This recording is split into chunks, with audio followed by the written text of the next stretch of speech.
अगर आप हमारे चैनल पे नए हैं तो चैनल को सब्सक्राइब करो और बेल आइकन को प्रेस करो ताकि हमारी स्टडी से रिलेटेड वीडियो आप तक जल्द से जल्द पहुंचे। हेलो दोस्तों, आप सभी को नमस्कार। मैं प्रियंका यादव स्वागत करती हूँ अपना इस यूट्यूब चैनल पे जिसका क्या नाम है, Priyanka Yadav UP police. Friends, आप सबको पता है UP police GK GS series शुरू कर रखी है हमने, जिसके 41 या 42 क्लासेस हो चुकी हैं। उसके आगे कंटिन्यू करते हैं।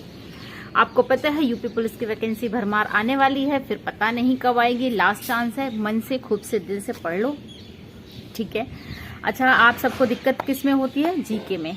बाकी अदर सब्जेक्ट तो आप कर लेते हो, जब बात आती है जीके की तो समझ नहीं आता, क्योंकि जीके का सिलेबस इतना वास्ट है, इतना ज्यादा है कि क्या पढ़ें और क्या छोड़ें किसी को कुछ समझ नहीं आता।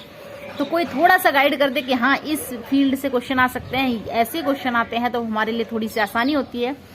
उसी आपकी कमी को मैं पूरा करने जा रही हूँ और इस क्लास को देखो।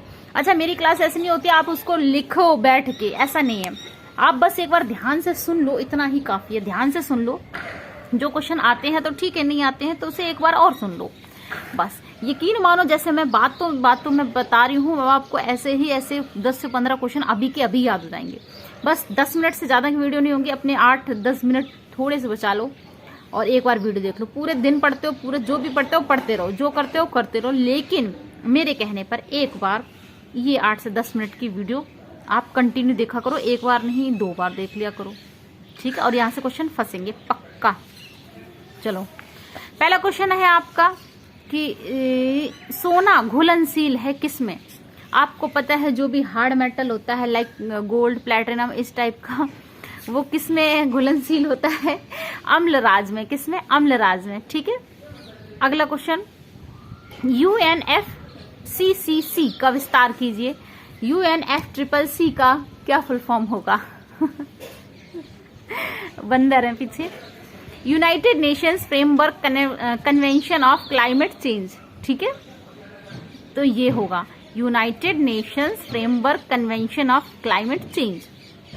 अगला क्वेश्चन, शनि ग्रह का वायुमंडल मुख्यतः किस गैस से बना है? आपको सबको पता है कि जो इनका ये होते हैं, किससे बनते हैं? हाइड्रोजन और हीलियम से मिलकर बने होते हैं, ठीक है। हाइड्रोजन और हीलियम गैसों का यूज होता है। उसके बाद अगली बात करते हैं, पूर्ण पृथ्वी का समान दिन रात कहलाता है। जब कभी भी आप देखते हैं दिन और रात समान जब होता है तो उसको क्या कहते हैं? इक्विनोक्स कहते हैं, ठीक है। इक्विनोक्स कहते हैं। इक्वी मतलब इक्वल हो ही गया, है ना, दिन और रात, ठीक है। कौन ग्रह घड़ी की दिशा में घूमता है? घड़ी की दिशा में मतलब उल्टी दिशा हो गई, वीनस। वीनस, शुक्र जिसको हिंदी में कहते हैं। अगला, इंदिरा पॉइंट क्या है? इंदिरा पॉइंट भारत का दक्षिणतम पॉइंट है। अच्छा, अब आप बताएंगे इसी बात से कि दक्षिणतम पॉइंट तो चलो इंदिरा पॉइंट हो गया, और सबसे उत्तरी पॉइंट कौन सा हो जाएगा? आप कमेंट बॉक्स में मुझे लिख के बताएंगे, ठीक है। नेक्स्ट, वुलर झील स्थित है कहाँ पर? वुलर झील आप सबको पता है कहाँ पर है? कहाँ पर है? जम्मू कश्मीर में, ठीक है। उसके बाद फूलों की घाटी कही जाती है आपको। फूलों की घाटी उत्तराखंड में स्थित हिमाचली घाटी को फूलों की घाटी कहा जाता है, जबकि शांत घाटी किसको कहा जाता है? आप मुझे लिख के बताएंगे, ठीक है। शांत घाटी किसे कहा जाता है? फूलों की घाटी और शांत घाटी से क्वेश्चन आता है, ठीक। नेक्स्ट क्वेश्चन आप पढ़ेंगे कि इंडोनेशिया का राष्ट्रीय एयरलाइंस है। इंडोनेशिया, अब ये क्वेश्चन उस समय जब आया होगा कभी, तब इंडोनेशिया रहा होगा चर्चा में, अभी फिलहाल ये क्वेश्चन नहीं आएगा। अगला क्वेश्चन,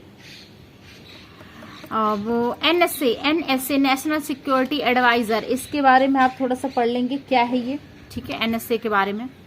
अगला क्वेश्चन है आपका कि सेबी की स्थापना कब हुई? सेबी की फुल फॉर्म और सेबी की स्थापना आप पढ़ लेंगे। सेबी की स्थापना कब हुई?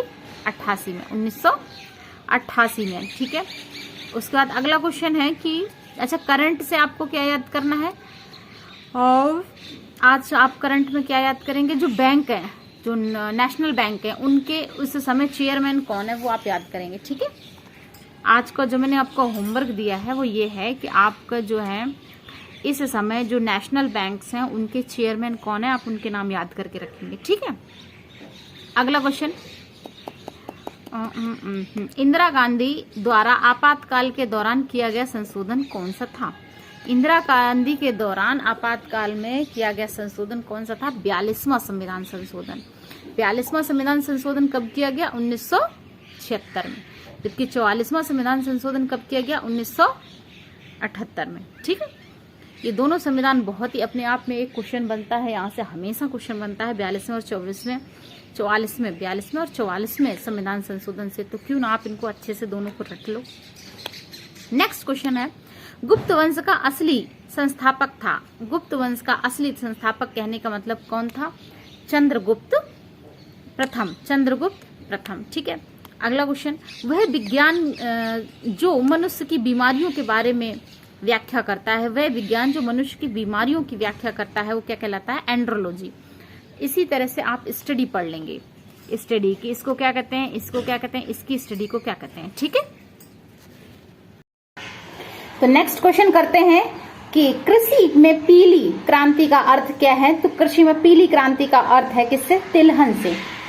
तिलहन से। नेक्स्ट क्वेश्चन कि बंगाल विभाजन को कब रद्द किया गया? बंगाल विभाजन को 1911 में रद्द किया गया था, जब महारानी आई थी यहाँ पर 1911 में, तभी ये वही घोषणा हुई थी कि दिल्ली हमारी राजधानी बनेगी, दिल्ली। ठीक है, तो तभी बंगाल विभाजन को रद्द भी किया गया था। उसके बाद मैसूर राज्य का संस्थापक कौन था? Another than Hyder Ali. ठीक है, मैसूर साम्राज्य का संस्थापक कौन होता है? हैदर अली। नेक्स्ट क्वेश्चन जल्दी जल्दी सुन लो ध्यान से, जो क्वेश्चन आने वाले हैं आप देखोगे क्या। ब्राजील का राष्ट्रीय खेल क्या है? ब्राजील का राष्ट्रीय खेल पूछा जा चुका है, कई बार पूछा जा चुका है। फुटबॉल है ब्राजील का राष्ट्रीय खेल। अच्छा बताओ, ब्राजील के कौन से हैं फुटबॉल प्लेयर जिनका नाम बहुत फेमस है? नाम बताएंगे आप। ठीक है, उसके बाद अगला क्वेश्चन, कोणार्क जहां स्थित है सूर्य मंदिर हिंदू स्थापत्य कला का प्रसिद्ध उदाहरण है, जो किसमें आता है? उड़ीसा में आता है। किसमें आता है आपका? उड़ीसा में आता है। ठीक है, तीसरा गोलमेज सम्मेलन कब हुआ था? आप मुझे तीनों गोलमेज सम्मेलन लाइन वाइज लिख के दिखाएंगे। तो तीसरा आपका कब हुआ था? 1932 में। 1932 में तीसरा गोलमेज सम्मेलन होता है। नेक्स्ट क्वेश्चन, लिएंडर पेस किस खेल से संबंधित है? आपको पता है लिएंडर पेस जो है लॉन टेनिस से संबंधित है। एक नाम और बताएंगे जो लॉन टेनिस से संबंधित है। आज आपके लिए थोड़ा सा होमवर्क ज्यादा सा हो गया है, तो देखो ऐसे ही आप काम करोगे। मैंने आपके लिए क्वेश्चन छोड़ा, अब आप सर्च करो। सर्च करके फिर आपको दिमाग में जहन रहेगा, याद रहेगा कि मैंने ये वाला क्वेश्चन सर्च किया था और ये वाला ऐसे क्वेश्चन था। ठीक है, नेक्स्ट क्वेश्चन है, कामाख्या मंदिर किस राज्य का मुख्य पर्यटन स्थल है? कामाख्या मंदिर आपका असम में मुख्य पर्यटन स्थल है। ठीक है, उसके बाद महाभारत में घटोत्कच किसका पुत्र होता है? घटोत्कच आपके भीम का पुत्र होता है महाभारत में। ठीक है, अर्जुन भीम नकुल सहदेवा सबसे बड़े युधिष्ठिर देवा। ठीक है, उसके बाद पृथ्वी का डायनासोर किस काल में था? पृथ्वी का डायनासोर जो आपका मोसोजोइक पीरियड में आप पढ़ेंगे, मोसोजोइक युग में। ठीक है, नेक्स्ट क्वेश्चन है, मीथेन गैस में जलने से निकलती है कौन सी? Carbon dioxide. मीथेन गैस जलने से कौन सी निकलती है? Carbon dioxide. IRS उपग्रह का उद्देश्य है सुदूर संवेदन रिपोर्ट सेंसिंग का। इसके बाद आप ये क्वेश्चन तो अच्छा नहीं है, ये वाला पढ़ो। शिमला सम्मेलन की योजना का प्रस्ताव किस गवर्नर जनरल ने रखा था? तो शिमला सम्मेलन योजना का प्रस्ताव जो था वो लॉर्ड वेबल ने रखा था। लॉर्ड वेबल। ठीक है, याद कर लो। उसके बाद आप पढ़ो, ईरानी ट्रॉफी किस खेल से संबंधित है? आपको पता है ईरानी ट्रॉफी आपकी क्रिकेट से संबंधित है। आप सोच रहे होगे क्या वन लाइनर ऐसे क्वेश्चन आते हैं? बिल्कुल आते हैं, यूपी पुलिस के पुराने पेपर से उठा के देख लो। आपके पास फील्ड ज्यादा है, क्रिकेट कह रही हूँ, क्रिकेट से याद आया, इंडिया जीत गई और मैं बहुत खुश हूँ इस बात से। ठीक है, और बहरहाल जो हर चीज से, गेम से रिलेटेड हो, कोई राज्य से रिलेटेड हो, ऐसे क्वेश्चन पूछता रहता है अमूमन, और ऐसे क्वेश्चन पूछे जाएंगे। ठीक है, कराधान किसका साधन है? कराधान राजकोषीय नीति का है। इकोनॉमिक्स के क्वेश्चन आप खुद भी देखते रहे। ठीक है, और केरल का कोट्टाकल चिकित्सा किस पद्धति के लिए जाना जाता है? आयुर्वेद की पद्धति के लिए जाना जाता है, आयुर्वेदा के लिए। ठीक है, राष्ट्र कवि के रूप में जाना जाता है। राष्ट्र कवि के रूप में ये आपका हिंदी का क्वेश्चन भी हो सकता है और आपका GS का भी क्वेश्चन हो सकता है। राष्ट्र कवि के रूप में आपको मैथिली शरण गुप्त को जाना जाता है। मैथिली शरण गुप्त के द्वारा रचित एक दो रचनाओं के नाम बताइए प्लीज। उसके बाद अगला क्वेश्चन है कि भारत का सर्वोच्च राष्ट्रीय सम्मान कौन सा है? भारत का सर्वोच्च राष्ट्रीय सम्मान कौन सा है? आपका भारत रत्न है। अगला क्वेश्चन आप पढ़ेंगे कि कौन सा शहर 1899 में विद्युत आपूर्ति प्रारंभ हुई थी? कहने का मतलब कौन से शहर में 1899 में बिजली की आपूर्ति जो है वो मिलने लगी थी, वो आपका कोई और नहीं कलकत्ता था। ठीक है, वहीं अंग्रेज आए थे, वहीं से सब शुरुआत करते, सब कुछ वहीं से ज्यादातर शुरू होता है। दुलहस्ती परियोजना किस नदी पर है? दुलहस्ती परियोजना आपकी चिनाब नदी पर है, चिनाब नदी पर। ठीक है, भारत में एकीकरण के लिए किसका हाथ था? भारत के एकीकरण में सरदार वल्लभ भाई पटेल के नाम से जाना जाता है, यूं ही नहीं, उनकी प्रतिमा बनी है। ठीक है, सरदार वल्लभ भाई पटेल के बारे में आप पढ़ेंगे तो आपको याद पता चलेगा कि यूनिटी की अगर किसी ने बात करेगी, एकीकरण की बात करेगी तो सरदार वल्लभ भाई पटेल की बात करेगी। ठीक है, अगला क्वेश्चन है मॉडरेट क्या है? MODVAT क्या है? ये आपका विक्री कर है। क्या है आपका? विक्री कर। ठीक है, एक आध क्वेश्चन और। संक्षिप्त शब्द सिमी SIMI से तात्पर्य है students Islamic movement of India. Students Islamic movement of India full form पूछी जा सकती है। पुष्कर झील कहाँ है? आपकी पता है, पुष्कर झील राजस्थान में है, ये तो सबको याद है। ठीक है, बिहार ने अपना नाम किससे व्युत्पन्न किया है? बौद्ध मठ। ज्यादा तो नहीं हो रहा है आज के क्वेश्चन। संविधान के किस अनुच्छेद में संविधान संशोधन करने का अधिकार प्राप्त है? आर्टिकल नंबर 368 में संविधान संशोधन है। तो आपको आर्टिकल याद करने, बहुत सारे आर्टिकल याद करने हैं, आप ऐसे याद कर लो। कुछ चीजें तो आपको पता है कि यहाँ से क्वेश्चन उठना है, जैसे आर्टिकल से क्वेश्चन आना है, आर्टिकल से, भाग से, अनुसूची से, तो इन्हें ऐसा रट डालो कि यहाँ से क्वेश्चन आए जो आपका छूटे नहीं।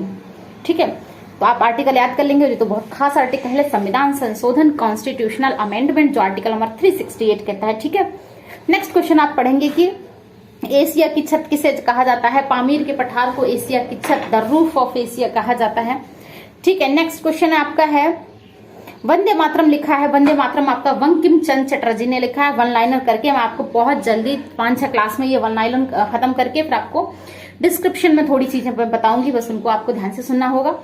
जल्दी जल्दी आज का काम खत्म कर लो। ठीक है, दादर और नागर हवेली की आपको राजधानी याद करनी है। अच्छा, काजीरंगा राष्ट्रीय उद्यान कहाँ पर है? काजीरंगा राष्ट्रीय उद्यान आपका असम में है।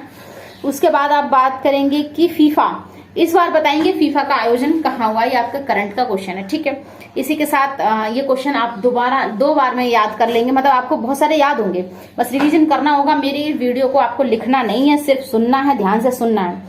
लिखा हुआ किताबों में रखा रह जाएगा, सुना हुआ ध्यान से माइंड में क्लिक करेगा और याद रहेगा। ठीक है, तो वीडियो को एक बार नहीं याद हो तो 2 बार में, लेकिन 2 बार में कंफर्म इतने टफ क्वेश्चन नहीं है कि आपको याद नहीं होंगे, इतने क्वेश्चन आप याद करेंगे आज की तारीख में। ठीक है, okay, bye bye, have a nice day. Video को ज्यादा से ज्यादा लोगों तक शेयर करें। यूपीएससी की जो भी वर्दी लेना चाहते हैं वो इस वीडियो को ध्यान से देखें, पढ़ें, सुने, समझें और सिलेक्शन लें। Okay, bye bye, have a nice day.